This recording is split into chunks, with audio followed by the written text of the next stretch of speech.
The spilled wine. The night it happened, the restaurant felt like it was holding its breath, every chandelier trembling with hush light, every silver fork waiting for the next heartbeat. Yet nothing in that whispering room was as shocking as the words Billionaire CEO Catherine Hale spat out after the wine splashed across her shimmering white dress.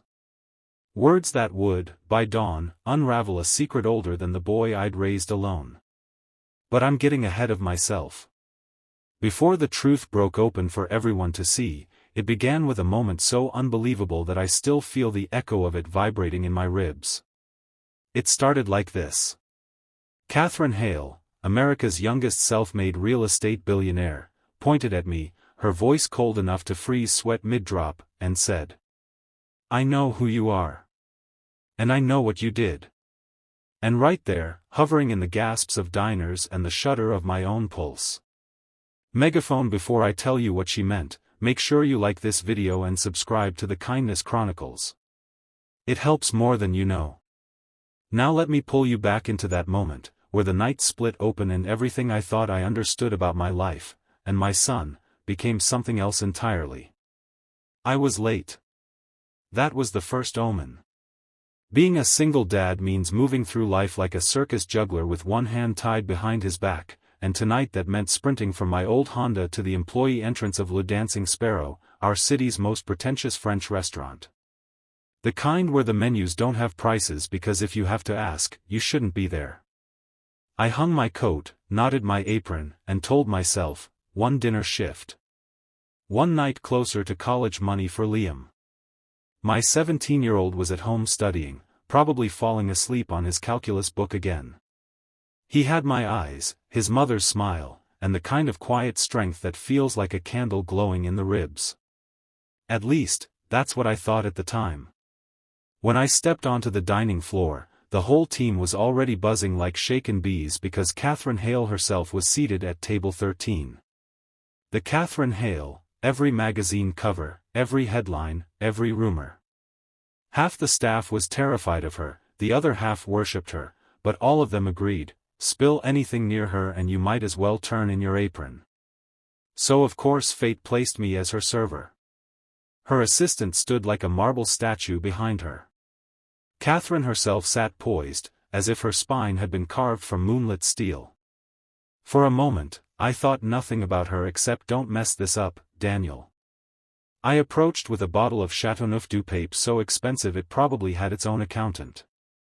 My hands didn't usually shake. I'd carried boiling plates, flaming steak, swaying towers of cocktails. But something about Catherine's eyes, sharp, searching, strangely familiar, sent a tremor through my fingers. I told myself it was fatigue. Stress. The usual dance. I tilted the bottle. And everything went wrong. A shout. A slip. A slick of red wine arcing through air like a slow-motion catastrophe. It splashed across Catherine's immaculate white suit, an eruption of crimson blooming across her chest. The room froze. Forks hovered midair. Someone gasped so loudly it nearly counted as applause. My manager looked ready to faint. The billionaire stared down at herself, then up at me, her expression unreadable. "Ma'am, I'm so sorry," I stammered, reaching for napkins. And then she said the words that made every drop of blood in me turn to frost. "I know who you are. And I know what you did." A murmur rippled through the room. What I did? I hadn't done anything. My throat tightened. "I think you're mistaken." Catherine stood. Her assistant reached instinctively for her arm, but she brushed him off without looking. "You think I wouldn't recognize you?" she said, stepping closer. "After all these years?" My manager rushed forward, nearly tripping. "Ms. Hale, please, let us." She silenced him with a single raised hand. Her eyes stayed locked on mine. "Daniel Hayes," she said slowly, tasting each syllable like it might bite back. "We need to talk. Now." "About, what?" I whispered.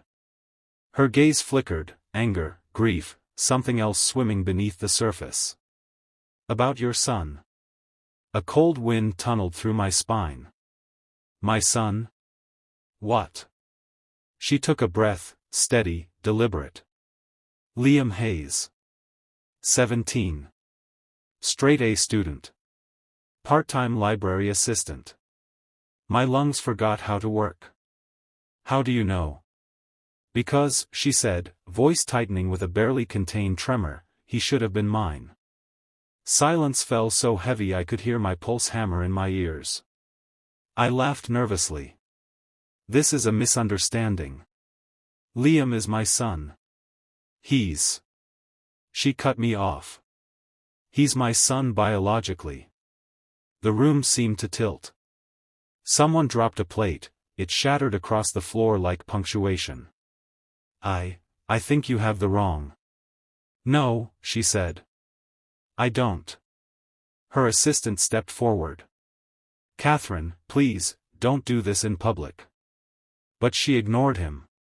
When I was 20, I signed papers I never should have signed, she said.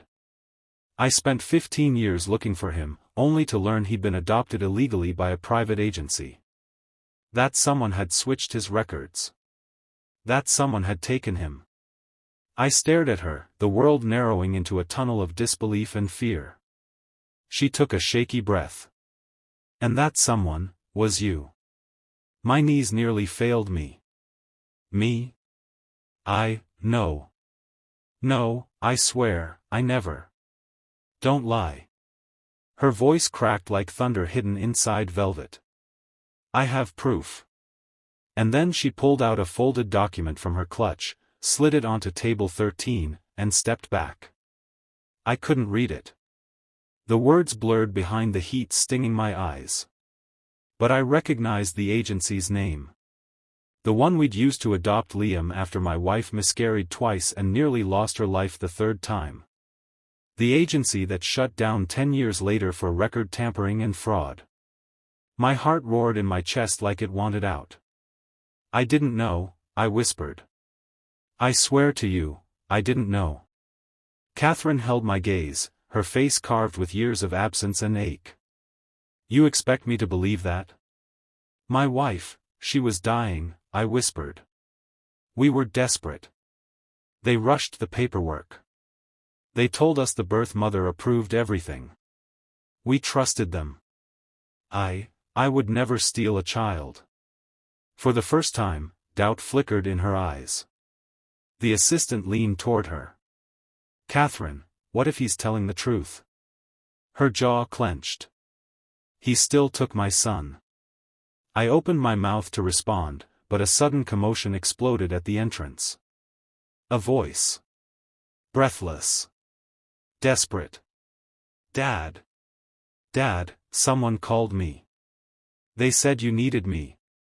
Liam ran inside, still in his hoodie, eyes wide with panic. His backpack bounced against his shoulder as he rushed toward me. But when he saw Catherine, he skidded to a stop. Their eyes locked. Something electric and ancient flickered between them, like two mirrors suddenly recognizing each other. She stared at him with a mixture of wonder and devastation. He stared back, confused, drawn in by something he couldn't name. And then. Liam whispered, why do you look like me? The entire restaurant seemed to exhale one long, trembling breath. Catherine stepped toward him, tears gathering like dawn along the ridge of her lashes. I'm your mother, she whispered. The world broke open. Liam staggered backward. No. No, that can't be, my mom died when I was 8, She wasn't your biological mother, Catherine said, voice cracking. You were taken from me before I ever held you. Liam looked at me, betrayal flashing across his face like lightning cracking a night sky. Dad, is it true? My chest caved in. I didn't know, I choked out. I swear to you, I didn't know. He backed away like I'd burned him. And Catherine reached for him. The last thing I saw before the night shattered was my son stepping toward the woman claiming to be his real mother. And the terrible, terrifying thought.